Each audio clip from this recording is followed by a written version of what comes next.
ನೋಡಲ್ಲ, ಒಳ್ಳೆ ಸಮಯಕ್ಕೆ ಬಂದು ನನ್ನ ಮಾನವನೇ ಕಾಪಾಡಿದೆ.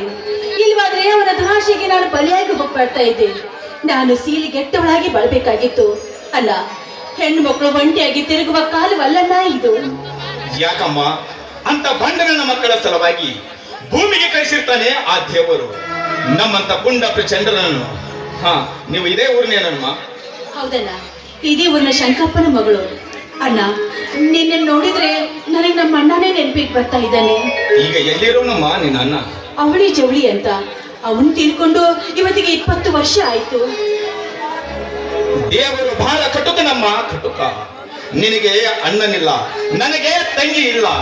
ಹುಟ್ಟಿದ ಕುರಿಯನ್ನು ಕತ್ತರಿಸಿ ಹಾಕಿದ ಕಲ್ಲು ದೇವರು. ಯಾಕಂದ್ರೆ ಹೀಗ್ ಮಾತಾಡ್ತೀಯ? ನಾನು ನಿನ್ನ ತಂಗಿ ಅಲ್ವೇನಣ್ಣ? ನಾನು ನಿನ್ನ ತಂಗಿ ಆಗದಿದ್ರೆ ಈ ಕಡುಗ ಕೈನಲ್ಲಿ ನನ್ನ ಪಾರ್ ಮಾಡ್ತಾ ಇದ್ದೀಯ ಅಣ್ಣ. ಅಣ್ಣ, ನಿನಗೆ ಮದುವೆ ಆಗಿದೆಯಾ? ಹೀಗೇಕೆ ಮಾತನಾಡುತ್ತೀಯಮ್ಮ? ದೇವರ ಕೊಟ್ಟ ತಂಗಿ ನೀನು. ವಿದ್ಯಾ ಕಲಿತಿದ್ದೇನೆ, ಯಾವುದಾದರೂ ನೌಕರಿ ಬಂದ ನಂತರ ಮಾಡಿಕೊಂಡ್ರಮ್ಮ. ಅಣ್ಣ, ನಾನ್ ನಂತರ ಮದುವೆ ಆದ ನಂತರ ಹೆಣ್ಣು ನಡ್ಸ್ಕೊಡ್ತೀನಿ, ನಿನ್ನ ಮದುವೆ ಮಾಡ್ಕೊಳ್ವೆ ಅಂತೇಳಿ. ನಿನ್ನ ಮಗಳು ಬಹಳ ದೊಡ್ಡವಳಾಗ್ತಾಳಮ್ಮ.